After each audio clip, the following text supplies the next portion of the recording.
Morning students, Haryana board ने इस वर्ष आपकी वार्षिक परीक्षा में कक्षा 10th में 10 अंक की नैतिक शिक्षा से संबंधित प्रश्नोत्तर दिए हैं, जिसमें 2 प्रश्न 3-3 अंक के और 2 प्रश्न 2-2 अंक के आएंगे। इस प्रकार से 10 नंबर की आपकी नैतिक शिक्षा आपके बोर्ड की वार्षिक परीक्षाओं में आएगी। इसके लिए मैंने कुछ प्रश्नोत्तर तैयार किए हैं। आप उन प्रश्नोत्तर को ध्यान से करें। उन्हीं प्रश्नों में से आपको वार्षिक परीक्षा में कोई ना कोई प्रश्न जरूर देखने को मिलेगा। आइए हम शुरू करते हैं अपनी 10 नंबर की नैतिक शिक्षा। यह नई एजुकेशन पॉलिसी के अनुसार है। आइए पहला पाठ शुरू करते हैं। देखिए स्टूडेंट्स, नैतिक शिक्षा के अंतर्गत आपका पहला पाठ वीणा वादनी से संबंधित है। देवी सरस्वती से संबंधित पाठ है जो निराला जी के द्वारा लिखा गया है। इस पाठ का शीर्षक है वरदे वीणा वादिनी वर्ते। ये पाठ निराला जी के द्वारा लिखा गया है और इस पाठ में जो है देवी सरस्वती से भारत के लिए वरदान मांगा गया है। तो इस पाठ में कौन से महत्वपूर्ण प्रश्नोत्तर हैं वो आप इनको जल्दी से देखें और इनको याद करें और अपनी कापियों में लिखें। देखिए पहला प्रश्न है, वीणा वादिनी से क्या क्या वर मांगे गए हैं? उत्तर, वीणा वादिनी से कवि निम्नलिखित वरदान मांगता है। नंबर 1, मेरे देश भारत में मधुर स्वतंत्रता का स्वर भर दो। नंबर 2, अज्ञान से भरे हमारे हृदय के विभिन्न बंधनों को काट दो। तीसरा, भारतवासियों को रूढ़ियों से मुक्त करने का वरदान दो। चौथी बात, भारतवासियों को नवीन कंठ प्रदान करो ताकि वे देश के गौरव का गुणगान कर सकें। पांचवा, ज्ञान का प्रकाश झरने के रूप में जन जन में बहने का आशीर्वाद दो। तो वीणा वादिनी से कवि ने ये सभी भारतीयों के लिए वरदान मांगे हैं। ये आज़ादी से पहले कविता लिखी गई थी निराला जी के द्वारा, वरदे वीणा वादिनी वर्दे।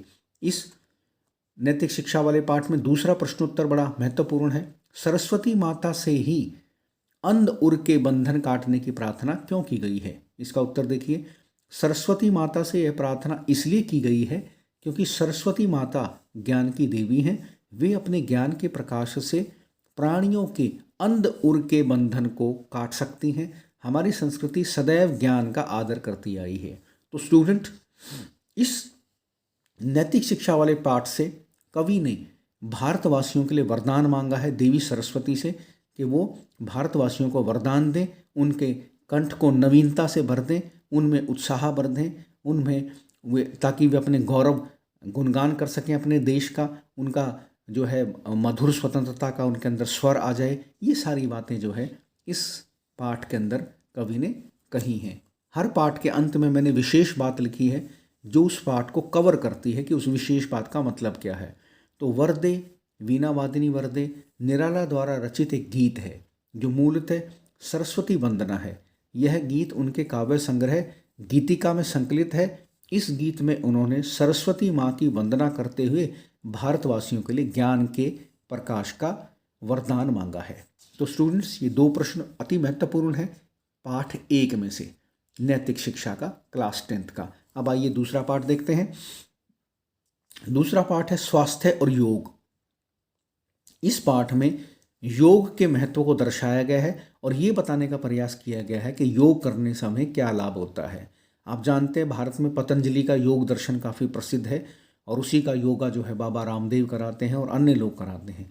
तो इसमें योग को जो है विद्यार्थी जीवन से जोड़ करके दिखाया गया है। आज का हमारा जो है भाग दौड़ वाला जीवन है जिसमें योग की अति आवश्यकता है। तो इसलिए नैतिक शिक्षा में ये बताने का प्रयास किया गया है कि यदि हमें स्वस्थ रहना है तो हमें योग करना होगा। ये आपका अध्याय 2 है। आइए इसमें कौन से प्रश्न बनते हैं देखिए। पहला प्रश्न बनता है, योग का अर्थ स्पष्ट करें, योग क्या है? उत्तर देखिए, योग का अर्थ है जोड़ना। योग शरीर, मन और आत्मा को जोड़ने का काम करता है। यह हमें चिंता तथा तनाव से मुक्त करता है। योग करने से मानव क्रोध, घृणा व अन्य नकारात्मक भावों से मुक्ति प्राप्त करता है। तो योग का अर्थ है जोड़ना। तो जोड़ना, किस चीज़ को जोड़ना? हमारे शरीर को, मन को, आत्मा को, इन सारी चीज़ों को जोड़ने का काम योग करता है, जिससे हम चिंता और तनाव से मुक्त होते हैं। दूसरा प्रश्न देखिए, अंतर्राष्ट्रीय योग दिवस कब मनाया जाता है? इसका उत्तर देखिए, अंतर्राष्ट्रीय योग दिवस प्रतिवर्ष 21 जून को मनाया जाता है। भारत सरकार के प्रयत्नों से संयुक्त राष्ट्र संघ ने वर्ष 2014 में 21 जून को अंतर्राष्ट्रीय योग दिवस घोषित किया था। आपको पता है स्टूडेंट्स, 21 जून को हम स्कूलों में योगा कराते हैं आप लोगों से। ये 2014 में संयुक्त राष्ट्र संघ ने, यूएनओ ने जो है 21 जून को अंतर्राष्ट्रीय योग दिवस घोषित किया था। दुनिया के बहुत सारे देशों में इस दिन इकट्ठे मिलकर के योगा किया जाता है। तीसरा प्रश्न देखिए, योगासन करते समय किन किन बातों का ध्यान रखना चाहिए? परीक्षा की दृष्टि से यह प्रश्न अति महत्वपूर्ण है। योगासन करते समय निम्न बातों का ध्यान रखना चाहिए। नंबर 1, आसन करने का स्थान खुला हो और भूमि समतल हो। यदि आसन करने का स्थान खुला होगा तो आपको अनुलोम विलोम प्राणायाम है, आपको कुछ लेट के करने होते हैं, कुछ खड़े होके करने होते हैं, कुछ बैठ करके करने होते हैं, और भूमि समतल होती है तो इस प्रकार से योगासन करने में हमें आसानी होती है। दूसरा देखिए, योगासन करते समय ढीले वस्त्र पहनने चाहिए। ढीले वस्त्र पहनने से हमें योग करने में किसी प्रकार की असुविधा नहीं होती है। अगर हम तंग कपड़े पहनते हैं तो योग करने में समस्याओं का सामना करना पड़ता है। तीसरा देखिए, जमीन पर दरी आदि बिछाकर योग करें। दरी बिछाकर योगा करना चाहिए ताकि मिट्टी कपड़ों को ना लगे, कंकड़ पत्थर ना लगे। साफ सुथरी जगह पर दरी बिछा करके योगा करते हैं, क्योंकि योगा के बहुत सारे ऐसी गतिविधियां होती हैं जो लेट करके की जाती हैं। चौथा देखिए, आसन के तुरंत बाद पानी नहीं पीना चाहिए। जब भी आप योगा करते हैं, कोई एक्सरसाइज करते हैं, उसके तुरंत बाद आप कभी भी पानी ना पिए, उससे आपको किसी न किसी तकलीफ का सामना करना पड़ सकता है। पांचवा देखिए, योगासन करने वालों को नशे से बचना चाहिए। जो लोग योगासन करते हैं उनको किसी प्रकार का नशा नहीं करना चाहिए। नशे से योगासन करने में दिक्कत आती है और नशा करना वैसे भी बुरी बात है। छठा देखिए, संतुलित, सात्विक व समुचित मात्रा में भोजन लेना चाहिए। हम संतुलित भोजन लेते हैं, सात्विक भोजन लेते हैं और समुचित मात्रा में भोजन लेते हैं तो हमारा शरीर निरोगी रहता है, हमें कभी भी बीमारियां नहीं लगती हैं। तो देखिए, ये दूसरा पाठ हमारा कौन सा था? स्वास्थ्य और योग। इस पाठ की विशेष बात मैंने क्या लिखी है? आज का मनुष्य जिस जीवन शैली को अपनाकर जीवन जी रहा है वह उसके मन, मस्तिष्क व आत्मा के अनुकूल नहीं है। फलतः आज का मनुष्य रोग ग्रस्त व चिंताग्रस्त है। प्रतिदिन 40 मिनट योग करने से अनेक दुर्बलताओं से बचा जा सकता है। तो स्टूडेंट्स, यह पाठ हमें क्या संदेश देता है कि हमें प्रतिदिन 40 मिनट कम से कम योग करना चाहिए, जिससे हमारा मन, मस्तिष्क, हमारी आत्मा, हमारे शरीर के सभी अंग स्वस्थ रहें।